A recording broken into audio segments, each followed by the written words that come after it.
glad that you guys can join us. What an awesome day in May. But we've got a real big thing to talk about, and that is Zoom. And Zoom has made a lot of changes over, the last week. A lot of people have kind of been rocked by it.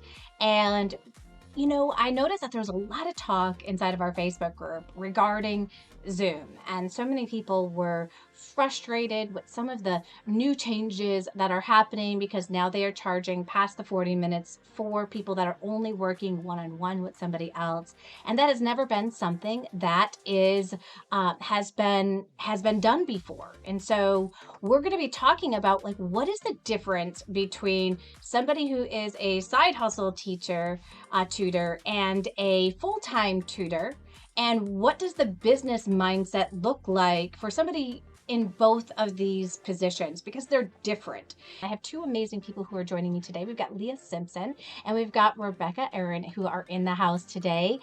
Leah, tell everybody a little bit about yourself. My name's Leah, and I am from Palmetto, Florida, and I am looking to start an online tutoring business. I've been a teacher of special education since 1995. I'm aging myself here. And I just really enjoy working with kids that struggle and maybe the ones that have been given up on. Yeah, I love that. And we also have Rebecca in the house today. Hello, Rebecca. Hi, thank you for having me here. I'm so glad that you are here. Tell everybody a little bit about yourself. So I'm based in New York. I'm primarily a math tutor. I was doing in-person tutoring before the pandemic, and of course, we all know what happened. Yes. And that's how I found your group. And so I primarily do high school math, college math, SATs, stuff like that. And Rebecca, do you use Zoom when you do your tutoring? Primarily, yeah, Zoom, and then also BitPaper for Great. kind of writing. Yeah, awesome. And would you consider yourself a full-time tutor at this point? No, so I do that as one of many things I do, actually. Although, admittedly, in New York, the way the rates are, it probably is somewhat similar to full-time in other parts of the country. I'm not really sure. Sure.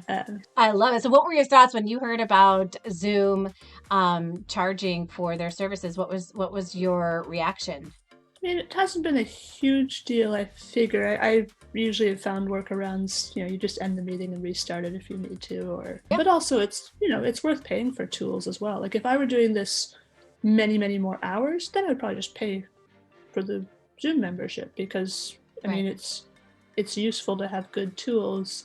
Yeah. And customers appreciate it too.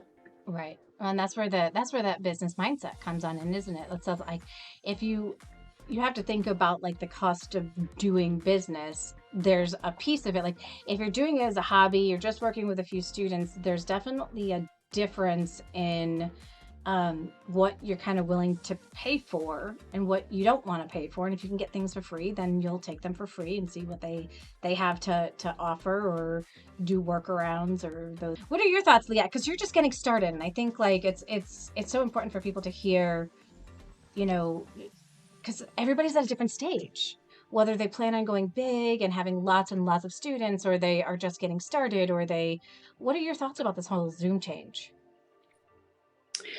Well, I heard about it through our group that you offer, and I have used Zoom before, but not as an initiator of a meeting, just as a participant. So I was aware that in some cases, as group meetings were happening in the past, sometimes the administrator will have to stop the meeting and send us a new link or have us back in a few minutes, a few seconds later. So I was aware of the 40-minute limit, but when the whole topic got brought up within our group, I realized that, again, just like you were saying, at this point, I feel like I'm looking at part-time. So I don't know. I guess it depends on how many students it actually is, but it's sort of I know there are other things I'm going to have to invest in also. So I don't know if this will be the first thing that I invest in, because there are other things that I want to invest in to make things run smoothly. Right.